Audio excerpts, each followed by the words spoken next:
Mira Jagannath finally. हाय. Okay, सुरू करूया. बोला. आय नो दॅट हो. खूप जास्त इंटरव्ह्यूज तू दिले असतील आणि yes. First of all act riders मराठीमध्ये तुझं खूप खूप खूप जास्त स्वागत. आणि काय सांगशील ऍक्ट रायडर्सच्या प्रेक्षकांना तुझ्या जर्नी बद्दल एक शॉर्ट मध्ये, की कशी वाटली तुला? कारण बऱ्याचशा लोकांना असं वाटतंय की स्टार्टला थोडंसं निगेटिव्ह होतं, तुला वेगळंच पोर्ट्रे केलंय. आणि मी खूप वेळा माझ्या रिव्ह्यू मध्ये सांगितलं की मीरा तशी नाहीये जशी दाखवली जाते. कारण मी लाईव्ह मध्ये खूप साऱ्या गोष्टी तुझ्या जज केल्या, मी पाहिल्या आणि त्या जज करून मी सांगितलं. सो तू काय सांगशील तुझ्या जर्नी बद्दल? माझी जर्नी म्हणजे कमाल, खूप भारी एक्सपिरियन्स होता.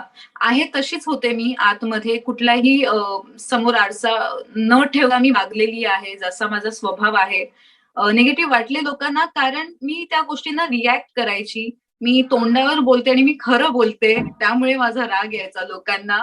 पण ठीक आहे, मला खूप छान वाटलं सगळ्या लोकांना. जी 17 लोक वेगवेगळ्या स्वभावाची, त्या लोकांबरोबर राहणं अवघड आहे, खूप अवघड आहे. आणि ते मी पार पाडलं. अगदी 100 दिवसांच्या 2-3 दिवस आधीच निघाले. आणि खूप साऱ्या गोष्टी मला मिळाल्या, शिकायलाही मला खूप सारं मिळालंय बिग बॉस कडून. येस. आणि मलाही कुठे तेच म्हणायचंय की तू जे होती ते तोंडावर तू बोलायचीस, आणि खरंच ज्या टास्क मधल्या गोष्टी आहेत त्या तू घरामध्ये नाही नेल्या, आणि ते मी ऑब्झर्व केलेलं आहे. आणि ते खूप छान वाटलं. आता मी काही ऑडियन्सचे प्रश्न घेईल. आणि त्यामध्ये रिद्धी ठाकूर म्हणतायत की जसं शेवटचं इलेक्शन होतं ते खूप जास्त हार्ड होतं, ते पचवण्यासाठी 6 पर्यंत तू गेली होतीस. आणि तो जो पूर्ण टास्क होता रात्रीचा, लेट नाईट, तर तो आम्हाला पण धगधग करणार होता की कोण काय होतंय, कोण जातंय. आणि शेवटी तू तिथून बाहेर गेलीस. बट महेश मांजरेकर सरांनी तुला एक सुखद धक्का दिला. तर तर रिद्धी असं म्हणते की मीरा, तुला तुझे आई बाबा बाहेर आल्यानंतर नंतर भेटलेत का, आणि तू त्यांच्याकडे गेली आहेस का आता? कसं आहे ते रिलेशन आता? हो, ते रिलेशन आता खूपच चांगलं आणि हेल्दी आहे. कालच फिनाले झाला, त्यामुळे त्यांना भेटता आलं नाही, कारण मी मुंबईतच त्याच कामांमध्ये होते आणि बाबाही सोलापूरला आहेत. सो ते आता पुण्याला येणार आहेत मला भेटायला, आणि मीही पुण्याला जाणार आहे. त्यांचा बर्थडे आहे आत्ताच, अगदी 3-4 दिवसात. तर त्याच दिवशी मला त्यांना सरप्राईज द्यायचं आहे. आणि अगदीच मी त्यांना भेटायला एक्सायटेड आहेत. पण ते स्वतः दिवसातून 2-2 वेळा मला आता कॉल करतात आणि विचारतात, "काय करतेस? काही नाही करत आहे. कधी येणार आहेस? मी या तारखेला येतोय." सो सगळं एंड माझा खूप चांगला झालाय बिग बॉसच्या घरात. येस. तो हॅपी खरंच एंड झालाय.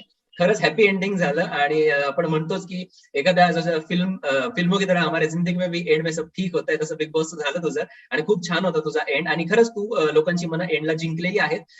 अजून एक प्रश्न आहे, तो आहे मुंबईमधून. अर्णव बागडे म्हणतात की मीरा, जर तू टॉप 5 मध्ये असतीस तर मग कुणाची जागा तू घेतली असतीस? अगदीच मला विनरच बनायला आवडलं असतं, आणि कोणाची जागा घेणं मला नसतं आवडलं. जे ज्या जागेला डिझर्व करतात, त्यांना ती जागा मिळते, अगदीच मिळते. तुम्ही कितीही त्यांना अडवण्याचा प्रयत्न करा. आणि विनर पेक्षाही मला खूप जास्त काही मिळालेलं आहे तिकडे. सो मी सगळ्यात मोठी विनर आहे बिग बॉसची, असं मी म्हणेन स्वतःला. येस. मलाही खूप सारे लोक विचारायचे की तू मीराच्या गेमला कसा जज करशील. तर सुरुवातीला मला एकदम जशी तुझी एंट्री झाली तर मला असं वाटलं की निकी तंबोली जी हिंदीमध्ये होती ती, तर मला थोडंसं ते साम्य वाटलं. आय नो तू वेगळी आहेस, ती वेगळी आहेस. बट तसाच एक प्रश्न आलाय, आणि त्याच्यामध्ये पार्थ असे विचारतायत, इट्स पार्थ असं त्यांचं नाव आहे. ते म्हणतात की जर तुला बिग बॉस हिंदी किंवा बिग बॉस ओटीटी मध्ये जायला चान्स मिळाला तर तू जाशील का? आणि त्यांचं असं म्हणणं आहे की तू तिकडे नक्कीच जिंकशील. मुळात मी पहिल्या प्रश्नाचं उत्तर देईन की निकी तंबोळी ती फंटॅस्टिक आहे, पण आय स्वेअर मी आता जे होतं बिग बॉस, जे झालं होतं ते मी कधीच पाहिलं नाही. कारण माझं लास्ट वाला तो फेवरेट होता, शेहनाजवाला येस. आणि शुक्लावाला. मी येस. त्याच्यानंतर पाहिलंच नाही, खरंच सांगते अगदी जेन्युनली. पण मला जर ऑफर आली ती मी नक्कीच करीन, कारण या बिग बॉस बद्दल जेव्हा मला विचारलं, मी स्वतःहून बोललेली की हो, मला करायचंय, मला नक्कीच आवडेल करायला. येस. आणि चॅलेंजेस मला खरंच आवडेल घ्यायला नवीन. Yes, yes, yes. That's great. आणि आम्हाला पण तुला पाहायला नक्कीच आवडणार तिकडे. आणि एकूण 2 जण तिकडे महेश सरांच्या हातामध्ये होते, एक जय आणि विशाल. तर ज्यावेळेस तुझं इविक्शन झालं त्यावेळेस तू हे म्हणालीस की जय जो आहे, सॉरी विशाल जो आहे, तो विनर व्हायला पाहिजे. आणि एकूणच घरातली पूर्ण जर गेम पाहिली तर तुला काय वाटतं? तू एकूण ए टीम मध्ये होती, बट बी टीमच्या विशालचं तू अचानक नाव घेतलं, सो सगळ्यांच्या भुवया अशा उंचावल्या की अरे विशालचं कसं नाव घेतलं? सो यावरती काय सांगशील? घरामध्ये ऍक्च्युली बाहेर काय दिसतंय हे आम्हाला माहित नसतं. जसं तुम्ही म्हणालात, की आधी मी थोडीशी विलन वाटत होते, पण बाकीच्या गोष्टीही तुम्ही पाहिल्यात. तसं ना मला माहित नाही बाहेर मी कशी दिसतीये, तो कसा दिसतोय किंवा बाकीचे कसे दिसतात. पण जोपर्यंत आम्ही समोर एकमेकांच्या होतो, तोपर्यंत मला कळायचं, की आणि एवढे 50 दिवसात आम्ही एकमेकांना नक्कीच ओळखलो होतो. त्यानंतर 50 दिवसानंतर आता हा काय गेम खेळेल किंवा याच्या डोक्यात काय असेल किंवा कोण कोणाचा कसा वापर करतंय, हे सगळं क्लिअर दिसायचं. त्यामुळे मला असं वाटायचं कुठेतरी, की विशाल विनर होऊ शकतो. Yes, right. त्याच्यानंतर ऋषी शेटे विचारतायत तुम्हाला, की तुझी मैत्री गायत्री सोबत आता कशी आहे आणि तुम्ही परत बाहेर मैत्रिणी होणार का? अगदीच आम्ही हो, काहीच हरकत नाहीये त्याला. कालपर्यंत तर आम्ही म्हणजे फिनाले वगैरे त्यातच होतो. आता आज एक दिवस त्यातही मी दिवसभर झाले इंटरव्ह्यूज देतेय आणि अ, मी म्हणजे बाकीच्यांनाही मी तेच सांगितलं, की माझे दरवाजे उघडे आहेत. सगळ्यांना वेलकम आणि माझा राग हा 2 मिनिटाच्या वर नाही राहत. तो टास्क पुरताच होता. टास्क नंतर घरामध्ये गेल्यावर मी राग-राग करणारी मुलगीच नाहीये. मी ट्राय केलं, पण मी जबरदस्ती नाही करू शकत कोणावर. येस, जे तू म्हणणं तुझं अगदी बरोबर आहे. अजय माने म्हणतात, की दौंडवरून ते आहेत आणि ते म्हणतात, की "मीरा तू इतक्या भारी जेवण करतेस आणि तू कोणाकडे ती शिकली आहेस, ज्याची तुला महेश मांजरेकर सर सुद्धा सुगरण असं म्हटलेले आहेत." आणि ऍक्च्युअली मला थोडंसं सांगायचं आहे यावरती मीरा, की मी लाईव्ह मध्ये पाहिलेलं आहे. म्हणजे बी ग्रुप असो, ए ग्रुप असो, तू नेहमी चपाती करताना तुला हवी का हे, तुला हे पाहिजे का, आणि ऑलमोस्ट तू किचन हँडल केलं. म्हणजे किचन मध्ये आम्हाला मीरा दिसायची, तृप्ती देसाई दिसल्या आणि सोना दिसायची. सो एवढ्याच लोक तिकडे दिसलेले आहे. सो काय सांगशील तुझ्या या सगळ्या गोष्टींवरून?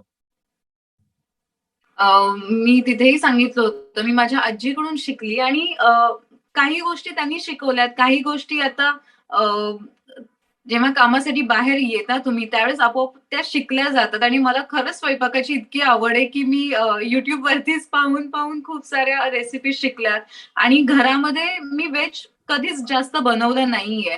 पण सॉरी, मी तृप्तीताईंना विचारायची, की ही भाजी कशी बनवायची, ती भाजी कशी बनवायची आणि त्याच्यानंतर मग मला कळत गेलं, की ओके कुठल्या भाजीमध्ये काय टाकायचं ह्या गोष्टी मेन मला माहीत होत्या आणि बाकीचं तर सगळं मला बनवायला यायचंच. तर मला मजा यायची आणि बनवायला येस, राईट. आणि प्रेमाने खाणारं कोणी असेल ना आणि ते सगळेजण अगदी प्रेमाने खायचे आणि मला गरम-गरम तुम्ही बसा, मी गरम-गरमच वाढणार वगैरे अशी मी हट्ट करायची त्यांना. येस, खरं तर स्वयंपाक खूप साऱ्या लोकांना करता येतो, बट दुसऱ्यांना खायला घालणं, आणि इतके लोक होते तिकडे आणि तू सगळ्यांसाठी ते केलं, ते मलाही खूप छान वाटलं आणि खूप भारी वाटलं मला. त्याच्यानंतर मला हे थँक यू. विचारायचंय, की येस, जय आणि विशाल जो आहे याच्यामध्ये, या दोघांमध्ये तुला काय वाटतं, की कोण जिंकायला हवं होतं, विशालच की जय? दोघं डिझर्व करत होते, आय नो दॅट, बट दोघांच्या गेमला हो. तू घरामध्ये जज कसं करशील? म्हणजे टास्क सोडून घरामध्ये त्या दोघांचं वागणं कसं होतं?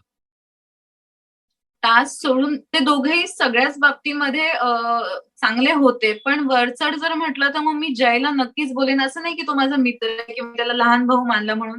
एंटरटेनमेंट असू द्या किंवा घरातला वावर असू द्या, किचनमध्ये हेल्प करणं असू द्या किंवा कुठल्याही गोष्टींमध्ये आणि तो खूप इमोशनल आहे.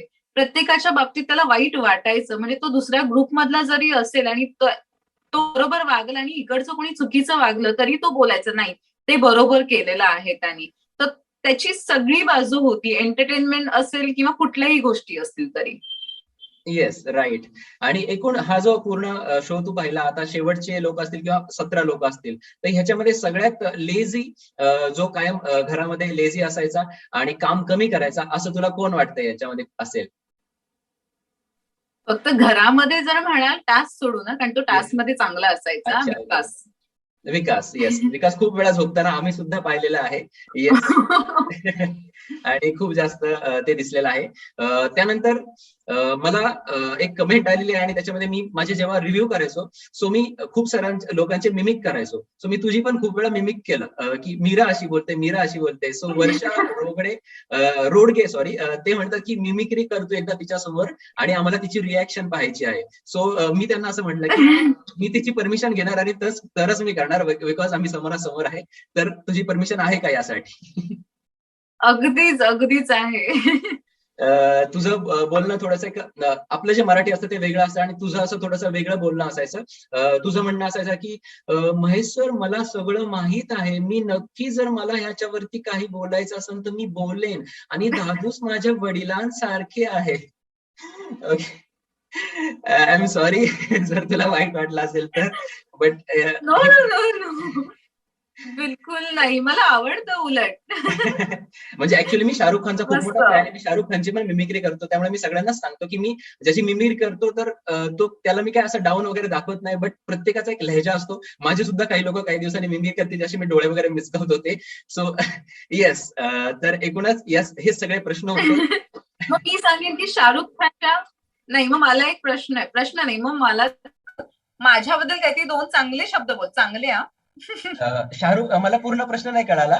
शाहरुख, मी म्हटलं की आता माझी ऍक्टिंग केली ना, आता शाहरुख खानची ऍक्टिंग करून माझ्याबद्दल दोन चांगले शब्द बोल. ओके, त्या ऍक्टिंग चांगले. येस. शाहरुख खानचा पूर्वीचा नाही, आत्ताचा शाहरुख खान करतो मी. मीरा जगन्नाथ बिग बॉस के घर की सबसे बढ़िया कंटेस्टेंट, और मीरा जगन्नाथ की अगर बात की जाए तो भाई मीरा जगन्नाथ ने पूरी तहलका मचा दिया है और मीरा जगन्नाथ बन चुकी है बिग बॉस की सबसे famous contestant. Yes, and Meera Jagannath अब हमारे साथ है और एक्ट ट्रेंड्स पे बातें कर रहे हैं, और मीरा के साथ बात करके मुझे बहुत ही अच्छा लग रहा है. Thank you so much Meera कि तुम हमारे पास आई और मेरे साथ बात की. ओके, आई थिंक आला. थँक्यू. आला. भारी. मस्त. थँक्यू.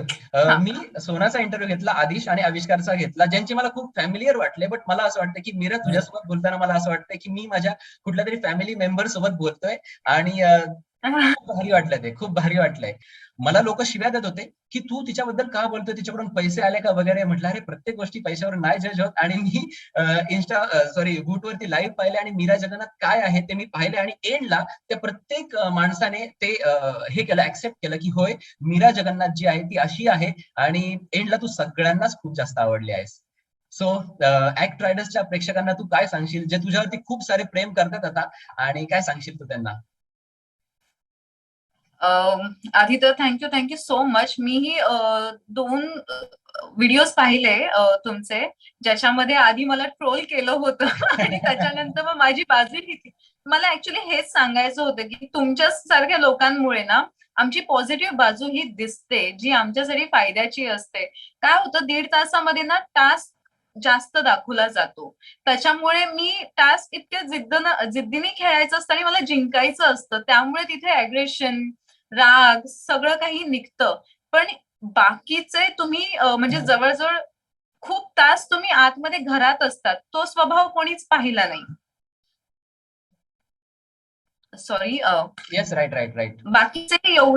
बाकीचे खूप तास तुम्ही घरात असतात आणि तो स्वभाव कोणी पाहिला नाही, जो तू पाहिला आणि ते तू सांगितलं लोकांना, त्यासाठी खरंच थँक्यू सो मच. आणि सगळे प्रेक्षक आहेत, व्ह्युअर्स आहेत तुमचे, त्यांना खरंच धन्यवाद. मला वोट केलं, इथेपर्यंत नेलं. अगदी 100 दिवस नाही, पण अगदी 100 दिवसाच्या 2-3 दिवसाआधी मी निघाले. ते तुमच्या सगळ्या प्रेमामुळेच, वोटिंगमुळेच. असंच प्रेम करत राहा, याच्यापेक्षा डबल एंटरटेन करीन मी अजून. Yes full on. येस, तुझ्या पुढच्या प्रोजेक्टसाठी पण मी शुभेच्छा देईन, आणि पुढचा जो पण प्रोजेक्ट येईल त्याला मी नक्कीच तुला अप्रोच करेन, आणि ऍक्ट रायडर्स वरती त्या प्रोजेक्ट बद्दल नक्कीच तुला विचारेन मी की काय नक्की पुढची आहे गोष्ट. आणि एकूण तू तुझ्या ज्या प्रवासाबद्दल सांगितलं, हो ट्रोल झालं, सगळ्या गोष्टी झाल्या, पण मला कुठे ना कुठे समजलं, बऱ्याचशा लोकांकडून समजलं की मीरा तशी नाहीये. तर लाईव्ह चेक कर. मला टाइममुळे जमत नव्हतं 24 तास लाईव्ह पाहायला, बट मी पाहिलं, मला काही क्लिप्स आल्या आणि मला त्याच्यातून जाणवलं की नाही काहीतरी चुकीचं होतंय, आणि मग मी तुझ्या चांगल्या बाजू ज्या प्रेक्षकांसमोर मांडण्याचा मी प्रयत्न केला. आणि येस, तू खूप छान आहेस, आणि येस म्हणजे तू रॉक केलंय घरामध्ये, आणि खूप भारी. 6 मध्ये तू होतीस, तू त्यामध्ये एक तू विनरच आहेस, आणि येस 6च्या 6 लोक ट्रॉफी तर एकालाच मिळणार, बट तू मनं जिंकलीत लोकांची, आणि खूप छान वाटलं मला तुझ्यासोबत गप्पा मारून. आणि प्लीज आमच्या सबस्क्रायबर पण सांग की हा चॅनलला सबस्क्राईब करा, आणि मग आपण निरोप घेऊया. नक्की नक्की. प्लीज प्लीज प्लीज तुम्ही सगळेजण ऍक्ट रायटर्सला सबस्क्राईब करा, बेलचं बटन दाबा आणि प्रत्येक व्हिडिओज पहा. दर महिन्यातून एकदा मी नक्की इंटरव्ह्यू करेन. अरे भारी, मला तर खूप जास्त छान वाटेल आणि खरंच यार खूप फ्रेंडली इंटरव्ह्यू दिला तू. हा इंटरव्ह्यू नाही असं वाटलं की दोन फ्रेंडच्या गप्पा चालल्यात आणि खूप छान वाटलं मीरा. गप्पा चालू आहेत. हो, हो. येस, खूप भारी वाटलं. मलाही आता मी दिवसभरात एवढे इंटरव्ह्यू दिले. मलाही आता तसंच वाटलं की अरे मस्त गप्पा मारतोय असा इंटरव्ह्यू झालाय. येस, असं रिलॅक्स फील झालं. तर हो, मला पण तसंच वाटलं. छान वाटलं खूप आणि थँक्यू तू तुझा वेळ दिलास. Yes, thank you so much. Bye bye. Bye. Bye.